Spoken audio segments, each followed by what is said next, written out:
before getting numb for iProfound. So this part is the worst part.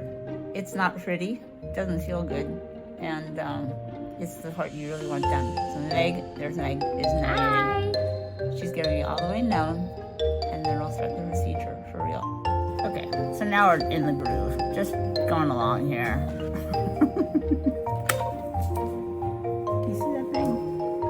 You see those little needles going in there? Here, see, I'm doing them. All those needles going in. Tightening my skin. It's like putting my skin in the dryer.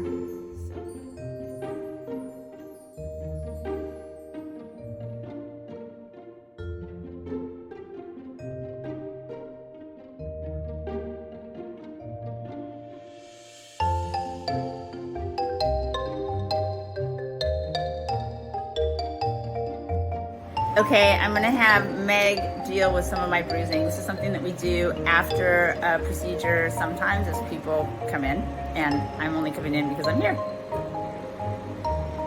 So not cute. 1, 2, 3. No.